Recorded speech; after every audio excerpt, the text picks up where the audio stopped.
Vatsympana entin'i Pasteure RATIANARIVO Léa. Amin'ny anaran'i Jesosy, ry zanaka, eno ny anatry ny ray, ary tandremo mba azahoanareo ny fahalalana tsara. Fanatra tsara no omeko anareo, aza mafoy ny lalako. Amen. Vavaka isika. Voninahitra anao ry Andriamanitra ray zanaka ary fanahy masina, lay Andriamanitra adraidraika ao mandrakizay. Mideranao zay mankalaza anao manome voninahitra ny anaranao, satria mbola velonay natrapahamonjena andraitra ary sy tia maraina ity. Manoroka ny tongotra masina zay ilay mipetraka eo ambony seza fiandrianana sy tompon'ny fanapahana. Ary mitsaoka anao mioby anao ry Jesosy Kristy avy a Nazareta, ilay nandresy ny fahafatesana. Manome voninahitra ny anaranao ilay fanahy masina mpanome fahendrena. Misaotra indrindra ry telo izay iray ny amin'ny tombona izay mbola omenao anay tsiraray avy, ka ahafahanay mihaino ny hafatrao, mandray ny lalànao ary hihaino koa ny anatrao, satria ny teninao dia aina ho an'izay mahazo azy, fahasalamana ho an'ny nofo rehetra. Aidino ny fanahinao masina Jesosy aminay tsiraray avy, azahoanay mandray ny vatsim-panahy avy aminao, azahoanay mitahiry zany teninao zany aty anatin'ny fonay, ka hiainanay mandritry ny andro sisa ahavelomanay eto amin'ity zao tontolo izao izay nametrahanao anay ity. Dia mitenena mandrakariva Jesosy araka ny fombanao, amin'ity mpanomponao izay nofinidinao, raha misy ny dera, raha misy ny aja, raha misy ny voninahitra dia anao ilay tompony tompo sy mpanjaka ny mpanjaka. Aleluia. Amen. Miarabantsika amin'ny anaran'i Jesosy Kristy Tompotra hatry maraim-baovao ity indray, ary dia ny fiadanan'ny tompo anie ho antsika tsiraray avy izay mihaino izao vatsim-panahy izao, sy ho antsika izay mampiatrana amin'i Jesosy Kristy ka mihaino izao fandarana izao amin'ity maraina ity. Ny vatsim-panahintsika amin'ity androany ity dia mitondra ny lohahevitra hoe ataovy ny safidinao. Ataovy ny safidinao. Ovakintsika ny tenin'Andriamanitra amin'ny bokin'ny Deutéronomia 3:7-10. Amin'ny anaran'i Jesosy. Miantso ny lanitra sy ny tany aho anio, ho vavolombelona aminareo, fa efa nataoko teo anoloanao ny fiainana sy ny fahafatesana ary ny fanozonana. Koa mifidiana ny fiainana mba ho velona ianao sy ny taranakao. Amen. Araka io tenin'Andriamanitra izay novinakitsika teo io dia Mosesy teto no nanao antso mezinezina ho an'ny zanak'Israely mba hisafidianan'izy ireo ny fiainana, dia ny anompon'izy ireo sy inony ary anekeny an'i Jehovah Andriamanitra izay namorona ny zanak'olombelona sy izao rehetra izao.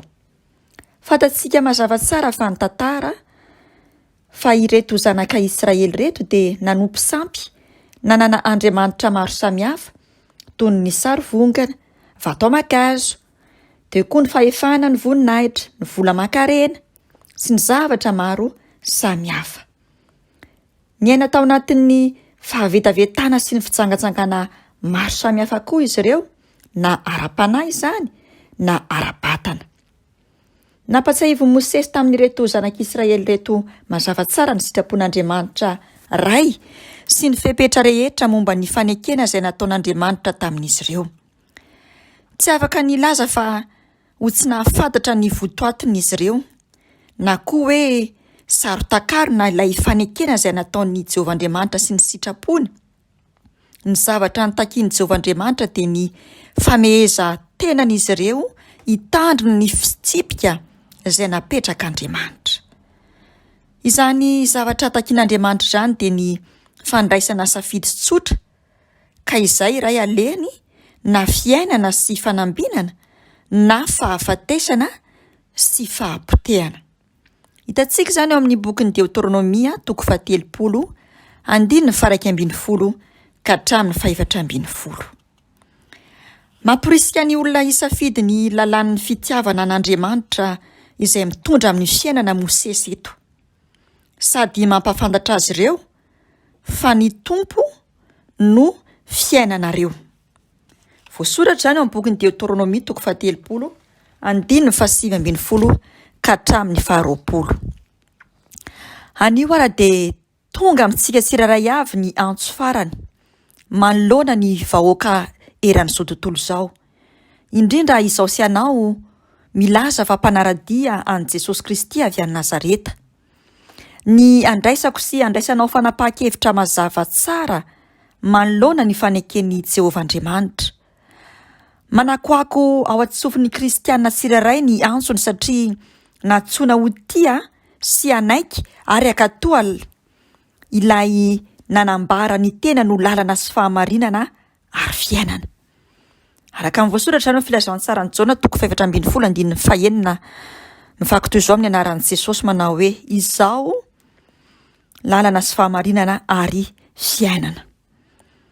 Andriamanitra tsy maniry atsika velively fa isika tsirairay avy afaka manao ny safiditsika izay mitondra sy fototry ny tena fitahiana marina araka ny tenin'Andriamanitra.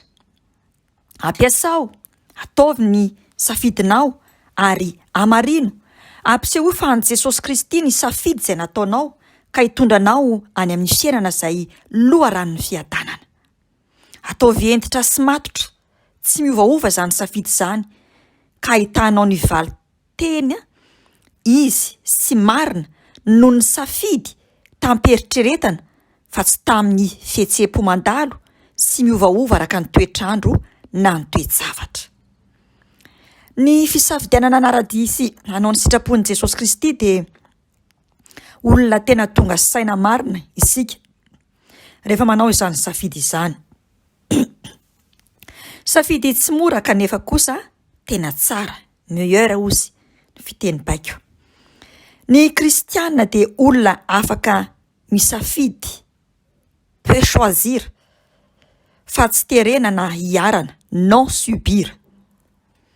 Ny fanaovana safidy tsara, anaraka, anompo, ino an Jesosy Kristy tompo dia tsy ny tady izay mapety atsika araka ny fijerintsika olombelona, fa kosa ny azahoantsika ny fiatraikany sy vokatra tsara amin'ny fitombontsika ra-panahy aloha voalohany indrindra.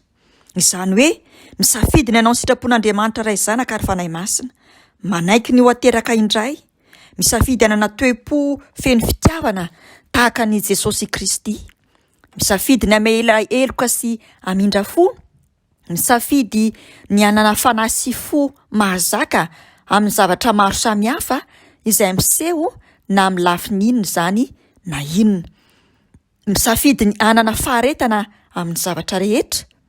Ary tsaroa fa ireo sationa ny voalaza ireo dia mitaky ny fandavana ny filan'ilay nofontsika, ity nofontsika ity izay tsy mifanaraka amin'ny tenin'Andriamanitra ary koa ny fandavantsika ny sitrapon'ilay ratsy dia ilay losera na ny satana na ny devoly sy izao tontolo izao.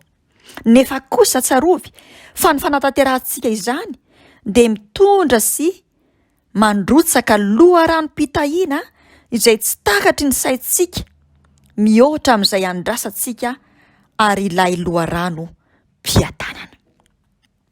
Ny safidy sasany izay ataontsika dia mazana ho azy fa safidy manohitra ny fanindrin'ity nofontsika ity, mahatonga nofo tsy maintsy hijaly, tsy afaka anao ny filany, tsy araka ny sitrapon'Andriamanitra intsony mantsy izy amin'izay fotoana izay.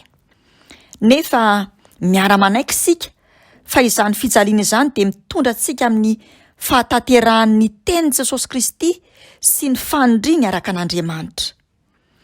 Aleo mijaly noho ny fandavana hanao ny safidy ratsy, hanompo ny satana, hanao ny sitrapon'ny losifera, noho izay hijaly noho ny faneketsika hanao hiara ilay safidy ratsy izay natao.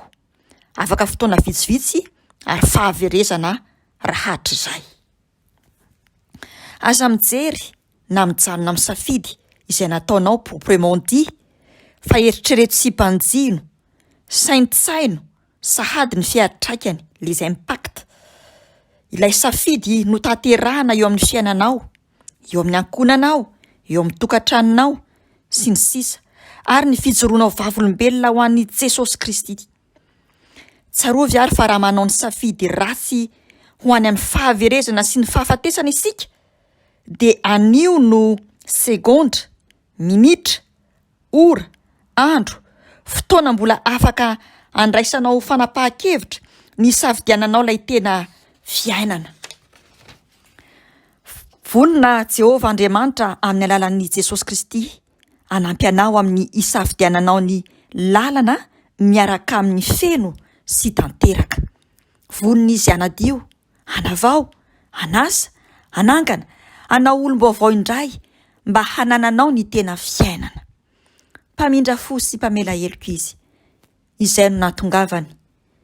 Koa misafidiana ny fiainana mba ho velona ianao sy ny ankonanao, dia ny mbola ety ambonin'ny tany.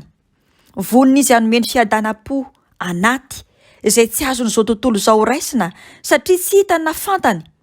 Mihoatra lavitra noho izany ny fivelarana sy ny fitomboana amin'ny lafiny rehetra araka ny tenin'Andriamanitra sy ny fanekeny. Ary rahatrizay dia fiainana mandrakizay. Anio ara, Ataovy ny safidinao. Amen.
Seigneur, vainqueur maintenant la mort, tu es glorieux, ô roi des rois.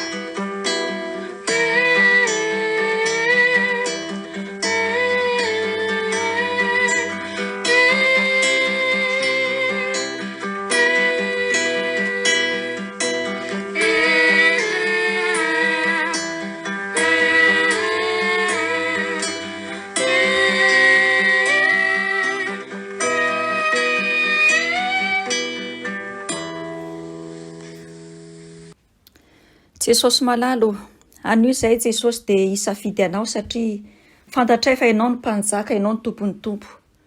Fa izao tontolo izao tokoa na ilay Satana dia mampirisika anay hisafidy azy ary tiany zahay handoalika eo anatrehany mba hahazoanay ny zavatra mandalo sy ny fahafinaretana vetivety.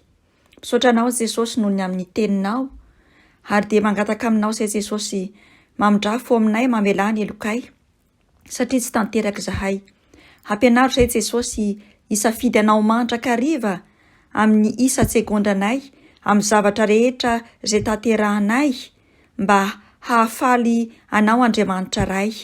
Indrindra koa hahazoanay ny fiainana mandrakizay dia ny fiadananao izay satarinay sahady dia ny mbola ety ambony tany. Tsy ho anay rery ihany izany Jesosy malala fa hisafidy ilay fiainana izahay dia zahay sy ny ankonanay ary dia ho tanteraka aminay tokoa Jesosy ny teninao manao hoe fa izao sy ny ankona kosa dia anompo an'i Jehova izahay. Ny androm-piainan'ny mpanomponao tsiraray avy sy izay miaino an'ity onjam-peo Jesosy dia aoka hisafidy anao lay lalana sy famarinana ary fiainana anaiky ho tarihan'ny fanainao masina ka andovanay ny fiainana mandrakizay, andraisanay ny fitahiana rehetra amin'ny lafiny rehetra. Dia atolotrainao Jesosy ny idera, ny aza, ny fiderana, ny fankalazana ilay tompony tompo sy mpanjaka ny mpanjaka, fa ny fahasoavanao Jesosy Kristy tompo, ny fiadananao sy ny fifalianao Andriamanitra ray, ny fahendrena avy aminao fanahy masina ho anay tsiraray avy anio ampitso ary mandrakizay. Alleluia. Amen.